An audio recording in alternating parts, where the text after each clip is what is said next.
ಮೃಣಾಲ್ ಹೆಬ್ಬಾಳ್ಕರ್ ನೋಡಿ ತಮ್ಮ ಮಗುವನ್ನು ಎತ್ಕೊಂಡು ಓಟ್ ಮಾಡಲಿಕ್ಕೆ ಬಂದಿದ್ದಾರೆ.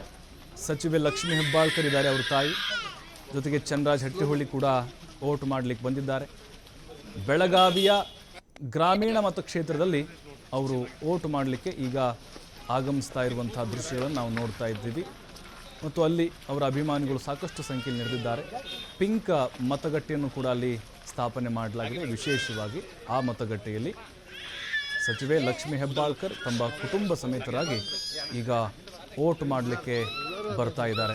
ನೋಡಿ, ಎಲ್ಲ ಜನಪ್ರತಿನಿಧಿಗಳು ಅಥವಾ ಅಭ್ಯರ್ಥಿಗಳು 10 ಗಂಟೆ ಒಳಗಡೆ ಎಲ್ಲ ಓಟ್ ಮಾಡಿಬಿಡ್ತಾರೆ. ಈ ಬೆಳಗಿನ ಸಮಯದಲ್ಲೇ ಎಲ್ರಿಗೂ ಕೂಡ ಒಂದು ರೀತಿ ಸಂದೇಶವನ್ನು ಕೊಡ್ತಿರ್ತಾರೆ.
ಒಂದು ಲೈನ್ ಮುಂದಿನ ತಯಾರು ಮಾಡ್ರಿ, ಮ್ಯಾಗಿನ ಅವ್ರಿಗೆ ಸಿಕ್ಕಿತ್ತು.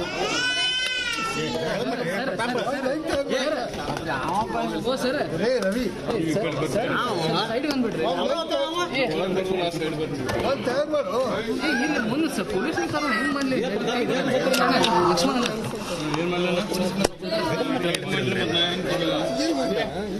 ಬಿಟ್ಟು ಸ್ಪೆಷಲ್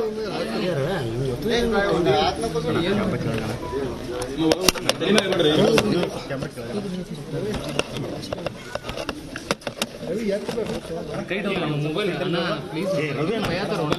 ಹೋಗ್ಲ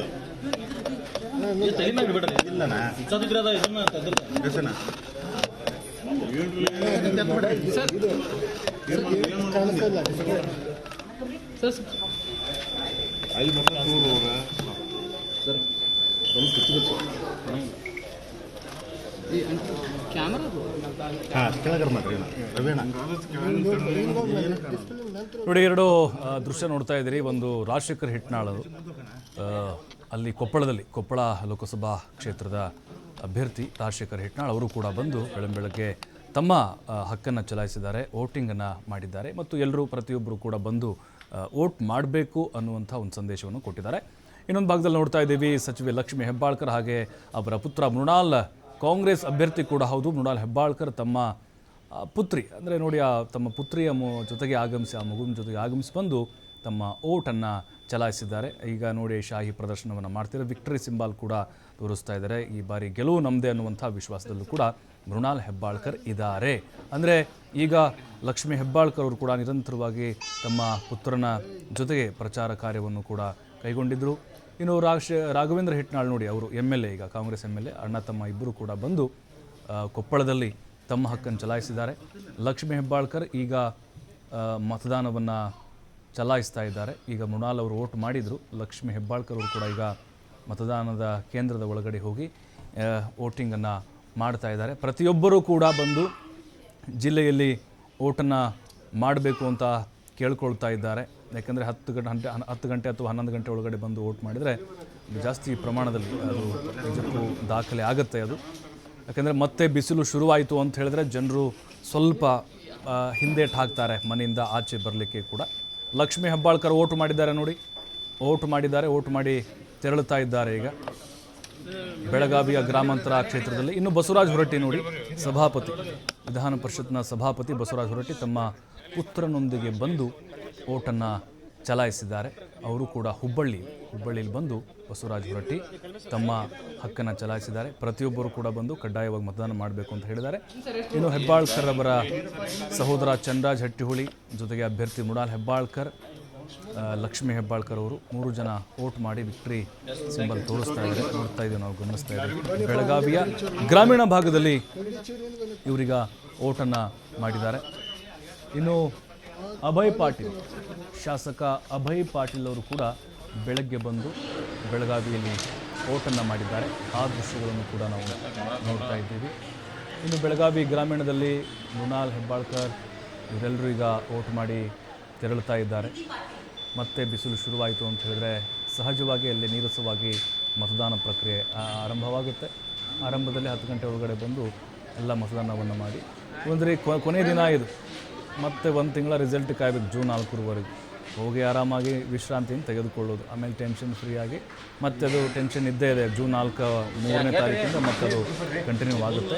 ಮೃಣಾಲ್ ಹೆಬ್ಬಾಳ್ಕರ್ ಬೆಳಗಾವಿಯ ಕಾಂಗ್ರೆಸ್ ಅಭ್ಯರ್ಥಿ ವೋಟ್ ಮಾಡಿ ಬಂದಿದ್ದಾರೆ. ಮತಗಟ್ಟೆಯಿಂದ ಆಚೆ ಬಂದಿದ್ದಾರೆ ಮೃಣಾಲ್ ಹೆಬ್ಬಾಳ್ಕರ್. ಸಚಿವೆ ಲಕ್ಷ್ಮೀ ಹೆಬ್ಬಾಳ್ಕರ್ ಕೂಡ ತಮ್ಮ ಪುತ್ರನಿಗೆ ಈ ಸಂದರ್ಭದಲ್ಲಿ ಸಾಥನ್ನು ಕೊಟ್ಟಿದ್ದಾರೆ. ಜೊತೆಗೆ MLC ಚಂದ್ರರಾಜ್ ಹಟ್ಟಿಹೊಳಿ ಕೂಡ ಇದ್ದಾರೆ. ಲಕ್ಷ್ಮೀ ಹೆಬ್ಬಾಳ್ಕರ್ ಅವರು ಕೆಲವೇ ಕ್ಷಣಗಳಲ್ಲಿ ಮಾತನಾಡ್ತಾರೆ. ಮತದಾನ ಪ್ರಕ್ರಿಯೆ ಆಗಿರ್ಬೋದು, ಜೊತೆಗೆ ಜಿಲ್ಲೆಯ ಮತದಾರ ಯಡಿಯೂರಪ್ಪನವರು ಕೂಡ ನೋಡಿ, ಯಡಿಯೂರಪ್ಪನವರು ಇಡೀ ಕುಟುಂಬ ವೋಟನ್ನು ಮಾಡಿದೆ ನೋಡಿ. ರಾಘವೇಂದ್ರ ಇದ್ದಾರೆ, BJP ಅಭ್ಯರ್ಥಿ, BJP ರಾಜ್ಯಾಧ್ಯಕ್ಷ BY ವಿಜೇಂದ್ರ ಇದ್ದಾರೆ. ಅವರು ಇಡೀ ಫ್ಯಾಮಿಲಿ ಬಂದು ಶಿವಮೊಗ್ಗದಲ್ಲಿ ಅಂದರೆ ಶಿಕಾರಿಪುರದಲ್ಲಿ ವೋಟಿಂಗ್ ಇದೆ. ಯಡಿಯೂರಪ್ಪನವರು ಎಲ್ಲ ಫ್ಯಾಮಿಲಿ ಅವ್ರದ್ದು ಅಲ್ಲಿ ಬಂದು ವೋಟಿಂಗ್ ಮಾಡಿರುವಂಥ ದೃಶ್ಯಗಳನ್ನು ಕೂಡ ನಾವು ಗಮನಿಸ್ತಾ ಇದ್ದೀವಿ. ಜೊತೆಗೆ ಫ್ರೆಶ್ ವೋಟರ್ಸ್, ಹೊಸದಾಗಿ ಸೇರ್ಪಡೆಯಾದಂಥ ಮತದಾರರು ನೋಡಿ. ಲಕ್ಷ್ಮೀ ಹೆಬ್ಬಾಳ್ಕರ್ ಅವರು ಆಧಾರ್ ಕಾರ್ಡ್ ಇಟ್ಕೊಂಡಿದ್ದಾರೆ ಮತ್ತು ದೇವ್ರ ಫೋಟೋ ಕೂಡ ಅಲ್ಲಿ ಇಟ್ಕೊಂಡಿದ್ದಾರೆ.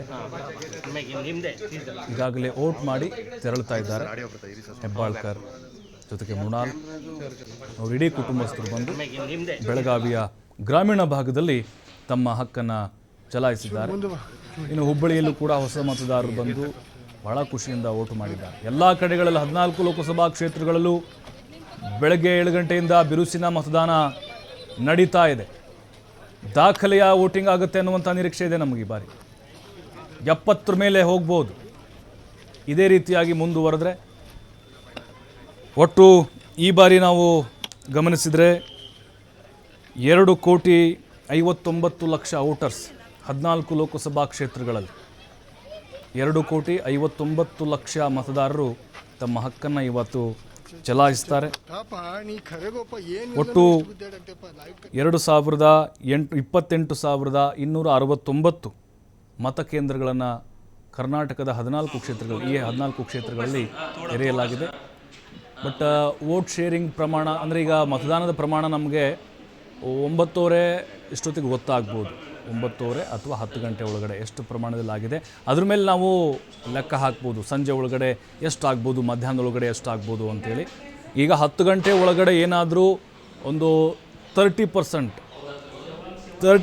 ಏನಾದರೂ ಆದರೆ ಖಂಡಿತವಾಗ್ಲೂ ಈ ಬಾರಿ ದಾಖಲೆ ಅಂತರೂ ಆಗೇ ಆಗುತ್ತೆ. ಸಂಜೆ ಒಳಗಡೆ ಒಂದು 70 ಮೇಲೆ ರೀಚ್ ಆಗ್ಬೋದು ಓವರಾಲ್ ನಾವು ಹೇಳ್ತಾ ಇರೋದು.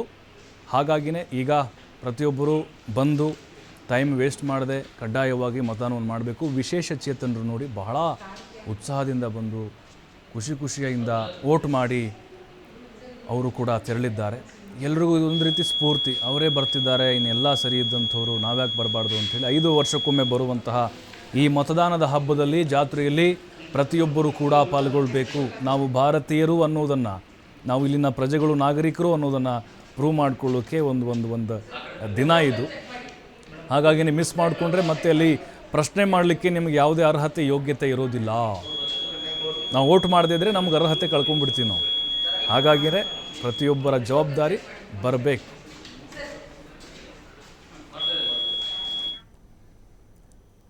ಇನ್ನು ಯಾವ್ಯಾವ ಕ್ಷೇತ್ರದಲ್ಲಿ ಯಾವ್ಯಾವ ಅಭ್ಯರ್ಥಿಗಳು, ಜನಪ್ರತಿನಿಧಿಗಳು ಬಂದು ವೋಟ್ ಮಾಡ್ತಾ ಇದ್ದಾರೆ ಅದರ ಬಗ್ಗೆ ಕೂಡ ಮಾಹಿತಿ ನೀಡ್ತಾ ಹೋಗ್ತೀವಿ.